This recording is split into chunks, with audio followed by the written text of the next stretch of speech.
Comencemos entonces este viaje y quiero que todos nos acompañen a remontarnos a la Edad Media, las finales partes de la Edad Media, el inicio del Renacimiento en España, en lo que hoy llamamos nosotros España, que era el conjunto de los reinos ibéricos cristianos, ¿no? Y bueno, vámonos allá de mano de nuestra queridísima maestra Jenny Dorenberg, para la cual pido un fuerte aplauso.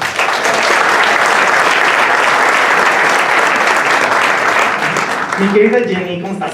Bien, gracias Luis, muchas gracias a todos ustedes por su presencia y a ustedes por su invitación. No, hombre, muchas gracias. Bueno, comenzamos con unas preguntas, ¿no? A mí me gustaría preguntarte, ¿cuál es el origen de la comunidad judía en la península ibérica? Mira, tenemos el tiempo bastante acotado, pero sabemos de presencia judía en la zona española por lo menos desde la época romana.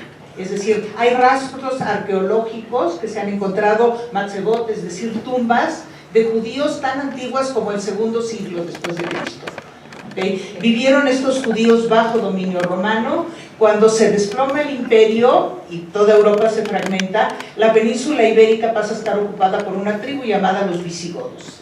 Ahora, los visigodos fueron bastante poco amistosos, por decirlo cordialmente, con la población judía. Intentaron forzar la conversión, obligaron a muchos judíos a desaparecer de la península, por lo cual, cuando llega en el siglo VIII la invasión musulmana a la península ibérica, llegan los árabes se establecen prácticamente en toda la península, se inicia este periodo de convivencia que ya mencionó la doctora Goffman, en que tres religiones, judíos, cristianos y musulmanes, van a crear una cultura riquísima desde el punto de vista filosófico, científico, ¿sí? En la cual los judíos se insertan muy positivamente. Ahora, con la conquista árabe se da simultáneamente un fenómeno que se llama la reconquista. Es decir, los reyes de diferentes reinos españoles inician el proceso que va a durar 800 años de retomar la península ibérica de manos de los árabes. ¿Okay? Y dentro de este periodo de reconquista, los judíos se van también a insertar y van a jugar un papel también muy importante.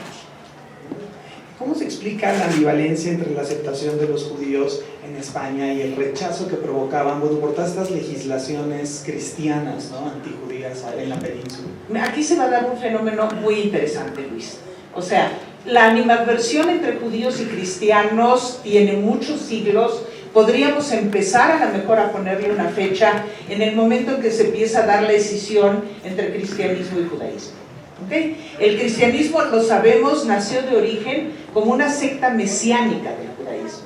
¿Okay? Posteriormente se fueron separando cristianos de judíos, ¿sí? Y los judíos que se aceptaron como tales rechazaron la idea de un Mesías que ya había llegado, es decir, de Jesús.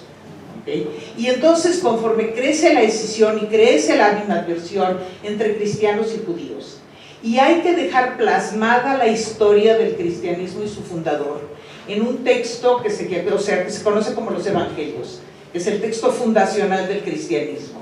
Nos tenemos que remontar al momento en que se escriba la historia de la muerte de Jesús. Y como la historia de la muerte de Jesús se escribe todavía bajo dominio romano, resulta que en estos textos evangélicos los romanos son exonerados absolutamente de la muerte de Jesús. En un solo pequeño renglón, en un pequeño episodio, esta frase de lavarse las manos, cuando el representante de la justicia romana se lava las manos, ¿sí? Y los judíos son acusados, ¿sí?, porque se les preguntó varias veces si deseaban que Jesús fuera crucificado o no, y los judíos dicen, crucifíquenlo, y aparece ahí una frase terrible, dice, y que su sangre caiga sobre nosotros y sobre nuestros hijos. Es decir, los judíos están marcados con el sello del deicidio, es decir, del asesinato de Dios desde el segundo siglo de nuestra era. Ahora, eventualmente la iglesia va a tener que tomar una posición con respecto a los judíos, ¿sí? A los judíos dice, no hay que matarlos, porque si se les matara desaparecería todo el testimonio de la existencia de Jesús. Pero tienen que vivir separados, señalados, acotados, siempre inferiores a los cristianos. Y para eso va a surgir toda una legislación que va a ser más allá que una legislación religiosa, una legislación civil, una legislación económica, Y dentro de esa legislación económica se les va a vetar a los judíos su participación en un gran número de actividades económicas y se les va a permitir básicamente todas aquellas que estén relacionadas con el manejo del dinero, o el comercio o eventualmente el préstamo. Entonces se va a crear esta escisión en la cual, por un lado, los judíos son estos seres despreciables, despreciados, indeseables, pero que realizan actividades económicas que son esenciales para el desarrollo de las sociedades en las que viven. Y entonces se va a ver aquí esta escisión entre reyes y reinos que necesitan de la presencia judía, porque son un motor económico. Y por lo tanto a los judíos se les invita a establecerse en diferentes lugares, y este es el fenómeno que se va a dar en la España de la Reconquista. Conforme los reinos cristianos van avanzando y hay que repoblar territorios y hay que poner en marcha nuevamente la economía, los reyes van a invitar a los judíos a establecerse en sus territorios. Y aquí, nosotros tenemos una idea muy negra también de los judíos en la época medieval como eternamente perseguidos. Realmente tiene también sus partes más luminosas. O sea, invitar a los judíos implica permitirles autonomía religiosa, autonomía legislativa, pueden tener sus propias instituciones educativas, pueden tener sus propios tribunales, todos sus servicios asistenciales. Es decir, esta legislación permite la creación de comunidades judías, ¿sí?, toda vez que los judíos sean útiles y necesarios a la economía de los reinos en los que viven. De hecho, los judíos van a vivir protegidos en su calidad de propiedad real, o sea, van a ser del rey, lo cual puede ser muy conveniente o muy inconveniente, porque les va a pasar como le pasa a cualquier objeto de nuestra propiedad: en el momento que nos deja de gustar o nos deja de servir, nos deshacemos de él. Deshacerse de los judíos en este periodo significaba básicamente expulsarlos. Esa frase tan importante que aparece en los documentos de Isabel la Católica, ¿no? Los judíos son tolerados y sufridos. O sea, esa es una marca muy puntual, ¿no? ¿Y cómo nos explicas esta serie de manifestaciones antijudías en la Edad Media que van a llevar a una serie de pogromos, una serie de asesinatos, niveles de sangre terribles, como por ejemplo 1391, ¿no? La destrucción de las aljamas? ¿Cómo nos explicas eso? Mira, aquí hay una cuestión. Las aljamas, como lo dijo la doctora, era el nombre que recibían las comunidades judías, ¿sí? Comunidades autónomas, productivas, ¿ok? De hecho, los judíos en España crearon para sí una situación muy diferente a los judíos de otras partes de Europa. Por ejemplo, los judíos de la zona alemana o de la zona francesa, que estaban sometidos constantemente a persecuciones, a marcas especiales, a aislamiento. En el caso español la situación fue diferente. Los judíos pudieron arraigar en España, se convirtieron en comunidades muy cercanas a sus vecinos cristianos. No se trataba de comunidades que vivieran por un periodo corto de tiempo, sino que se trataba de generaciones de judíos que vivían en el mismo lugar. Entonces se fueron hispanizando mucho. El judío español tenía otro arraigo a su tierra de la que podía tener el judío de otra parte. Entonces, aún así, dentro de esta situación de privilegio, la Iglesia no quitó nunca el dedo del renglón. Es decir, para la Iglesia era un elemento disruptivo el hecho de que los judíos gozaran de tanta protección y de tanta tranquilidad, ¿sí? Entonces, ahora, lo que ayudaba a los judíos y a su tranquilidad era la protección real. Entonces, lo que comienza a suceder, esto empieza a suceder desde el siglo XIV, que por instigación eclesiástica, por primera vez en 1378, una rebelión en contra del rey, que era un rey entonces joven, sí, y débil en Castilla, no puede ser detenida, y esta rebelión pasa de ser una rebelión en contra del rey a una rebelión en contra de las aljamas. O sea, hay que entender que el populacho español tenía el cerebro perfectamente preparado, es decir, el judío la educación en la Edad Media era una educación muy relativa, la gente se educaba realmente en la iglesia. Entonces el judío es el asesino de Cristo, ¿sí? Aquel capaz de toda maldad, aquel hombre ciego que se ha negado a ver la verdad del cristianismo, ¿sí? Al que se le acepta o se le tolera porque el gobierno lo acepta y la tolera. Pero en un momento, digamos, de disrupción, de agitación, las comunidades judías pueden volverse un blanco muy importante, y entonces se van a empezar a dar una serie de ataques en contra de esas comunidades que funcionaban más o menos con un común denominador. Es un ataque físico, violento, en el cual se saquea, porque eran comunidades prósperas, se queman los pagarés, por ejemplo, para cancelar las deudas, y como estas rebeliones tienen un celo religioso, se intenta forzar la conversión de los judíos. ¿Okay? Y dentro de este patrón se van a dar tres grandes oleadas, ¿sí? Una oleada en 1378, otra muy violenta en 1391, patrocinada por un eclesiástico llamado Vicente Ferrer, que por cierto es santo de la Iglesia Católica. Digamos que una cosa no tenía que ver con la otra, me imagino.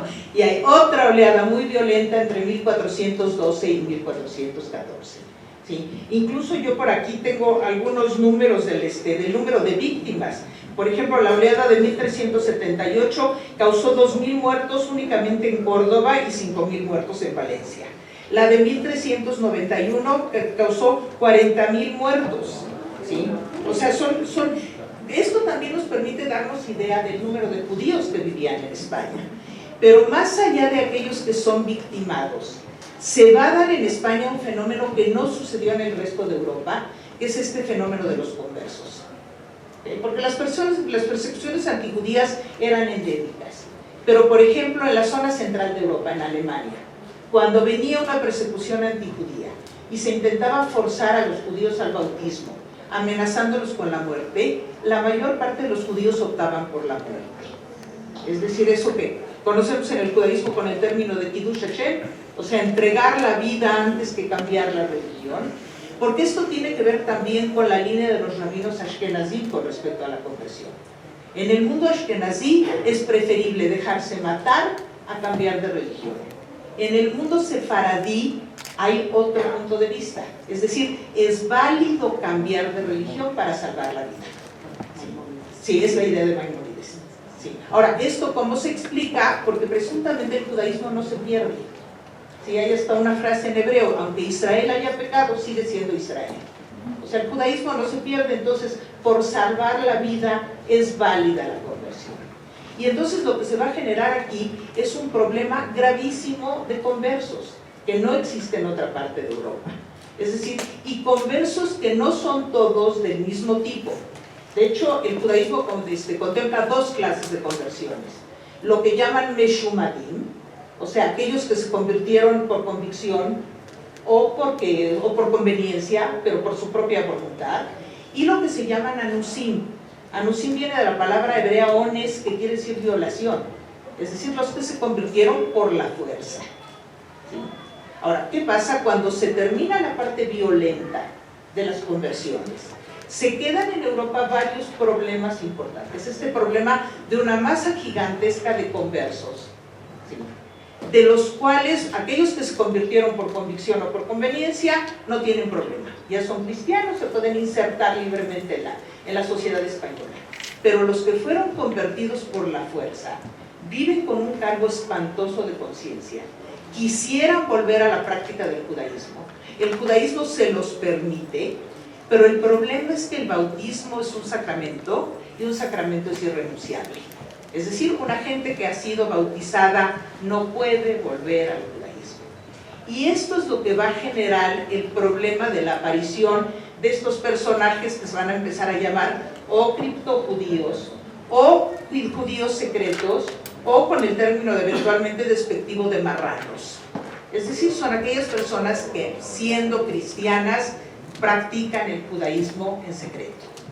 Que esto en España se convierte en un problema religioso, se convierte también en un problema social, tal como le dijo la doctora, la presencia de lo que se llaman cristianos viejos y cristianos nuevos, ¿sí? Y la idea de que hay limpieza de sangre. ¿Sí? Y se convierte en un problema social porque muchos de estos cristianos nuevos se insertan dentro de las clases medias y las clases altas. Y entonces el ser cristiano viejo se convierte más bien como en una forma de linaje. Es decir, mucha gente pobre presume por lo menos de que es cristiana vieja.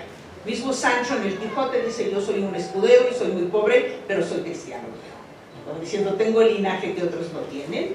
¿Sí? Y esto se va a convertir de un problema religioso y un problema social en un problema político, ¿sí? Que tiene que ver directamente con la llegada de los reyes católicos a la tierra. Y justamente, ¿cómo afecta esta parte de la unión de dos coronas una misma familia, los Trastámara, pero bajo el reino de Aragón, el reino de Castilla? ¿Beneficia o perjudica a las aljamas, a la población judía? Vamos a ver que la perjudica enormemente. O sea, el matrimonio de los reyes católicos, o sea, Fernando de Aragón, Isabel de Castilla, se inserta en un cambio geopolítico, económico que se está dando al final del siglo XV. Estamos abandonando la Edad Media para entrar a la modernidad, y esto se refleja también en el nacimiento de lo que van a ser los estados modernos. Los estados modernos representan reyes que centralicen el poder y que gobiernen sobre una población homogénea. La homogeneidad tiene que ser cultural, lingüística y religiosa. ¿Okay? Entonces, aquí se está presentando un problema. España es un país donde hay cristianos, judíos y cristianos nuevos.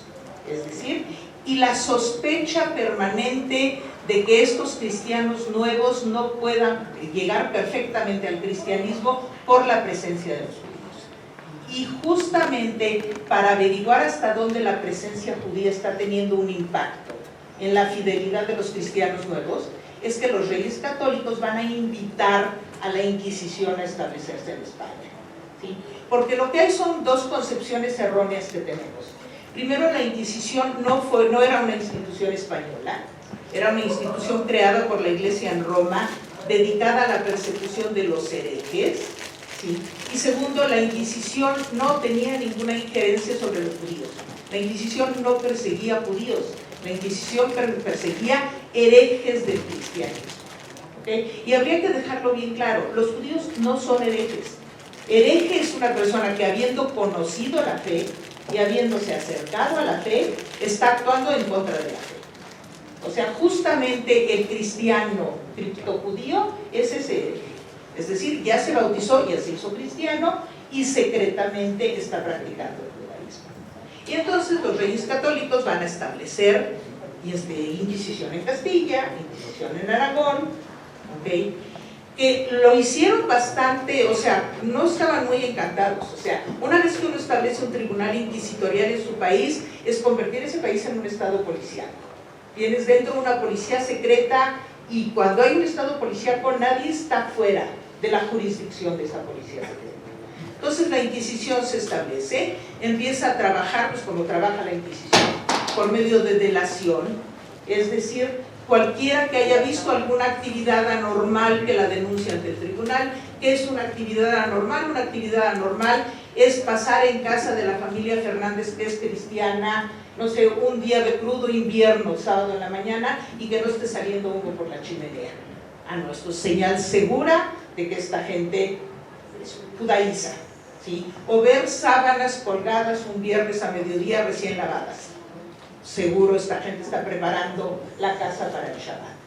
Entonces, por medio de acusaciones de ese tipo, van a hacer comparecer a miles de personas frente al tribunal, ¿sí? Acá, a través de tortura les van a sacar confesiones, y uno realmente no confiesa más que lo que sabe. Uno no puede confesar lo que no sabe.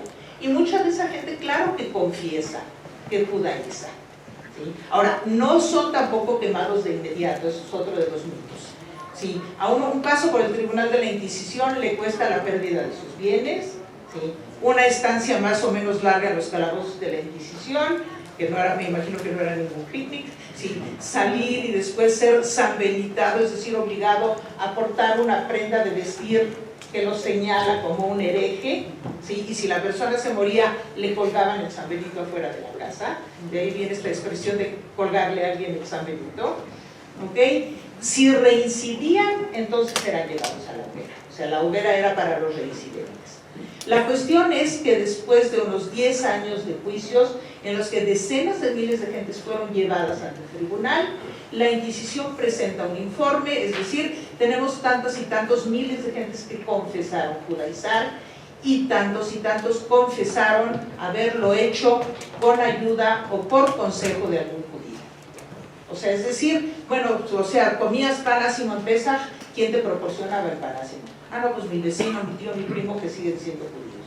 Ahora, esos judíos no estaban haciendo nada ilegal, porque eran judíos y su presencia era legítima todavía. los que están, o sea, aquellos que deben ser puestos en la mira, son aquellos que están cometiendo estas ilegalidades. Y esto es lo que va a dar lugar al edicto de expulsión. Y justamente, bueno, finalmente, ¿cuáles son las consecuencias para España, para los criptojudíos? Y bueno, por eso hemos titulado esta plática bajo el nombre de Ea judíos en Fardelar, que mandan los reyes que pase Islamar. Justamente ese es este movimiento migratorio forzoso que sale, como bien saben, hacia el Imperio Otomano, posteriormente Portugal, luego Holanda, luego a las Américas. ¿Cuáles son las consecuencias para España? Sí, mira, hay que entender en qué consistió el edicto. El edicto se va a dar al mismo tiempo en que se consigue ya la unidad española. O sea, a principios de 1492 los reyes católicos conquistan lo que era el último reducto musulmán, que era la ciudad de Granada. Es decir, la unidad geopolítica ya se consiguió. Sí, como paso para lograr la unidad religiosa, se presenta este edicto que les da a los judíos 3 meses para abandonar España. Y uno ve en el edicto claramente cuál es la razón. Dice claramente, así como en un cesto de manzanas hay manzanas podridas y esas ponen en riesgo al resto de las manzanas que no están podridas, hay que deshacerse de las manzanas podridas, que son los judíos. ¿Okay? Se les da 3 meses para salir. Es muy interesante porque muchas veces la gente dice, es que la corona española lo hizo para quedarse con los bienes de los judíos. No hay tal. A los judíos se les permitía vender sus bienes. Eso sí, se podían llevar lo que quisieran, menos oro o plata amonedados. Pero bueno, eran muy generosos. Sí. Entonces, no se trata de quedarse con sus bienes, se trata de conseguir la unidad religiosa de España. ¿Sí? Se les da como tiempo límite para abandonar España el 2 de agosto de 1492. Por esas casualidades que tiene la historia, un día después zarpaba un navegante, ¿sí?, a buscar rutas nuevas hacia el oriente. De eso Tali se va a encargar de hablar, pero tiene consecuencias profundas para España y para los judíos. O sea, primero que nada, este hecho de que España se iba a enriquecer por la expulsión fue totalmente lo contrario. España se deshizo de su clase productiva, ¿sí?, echó a aquellos que se encargaban del manejo de finanzas y comercio, que es un golpe que España no va a percibir de inmediato, porque como la expulsión coincide con el descubrimiento, y el descubrimiento coincide con la entrada de plata en grandes cantidades, claro, España se va a convertir en una potencia por la plata que está recibiendo de América, pero un siglo más adelante, cuando lo que marca la economía son los mercados y el comercio, España se va a rezagar, ¿sí?, se va a rezagar económicamente. Ahora, otra cuestión que va a rezagar a España es la presencia de la Inquisición. Porque uno diría, bueno, ya echaron a los judíos, ¿para qué quieren a la Inquisición? Apenas tiene trabajo la Inquisición. Se quedan decenas de miles de conversos a los cuales hay que estar vigilando. Entonces, la actitud española, la cultura española está marcada por la omnipresencia de la Inquisición.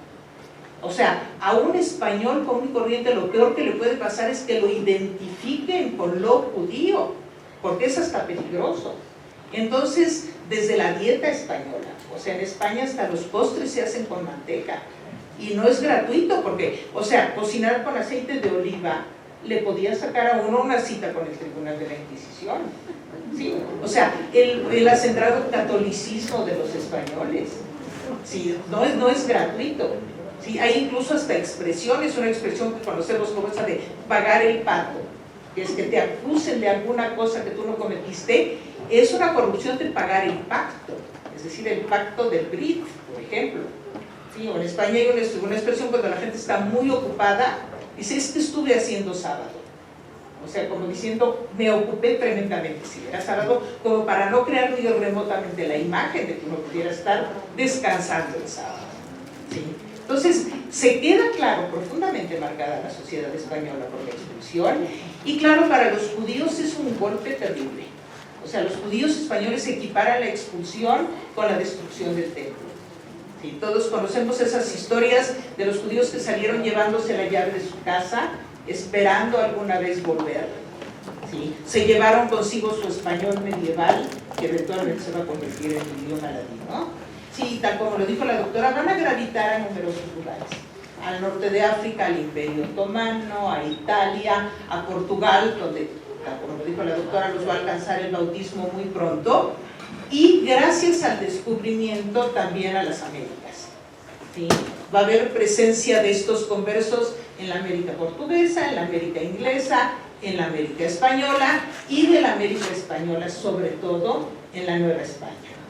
¿Sí? Y ahora creo que le toca a Tali hablar de los que llegaron a la Nueva España. Muchísimas gracias.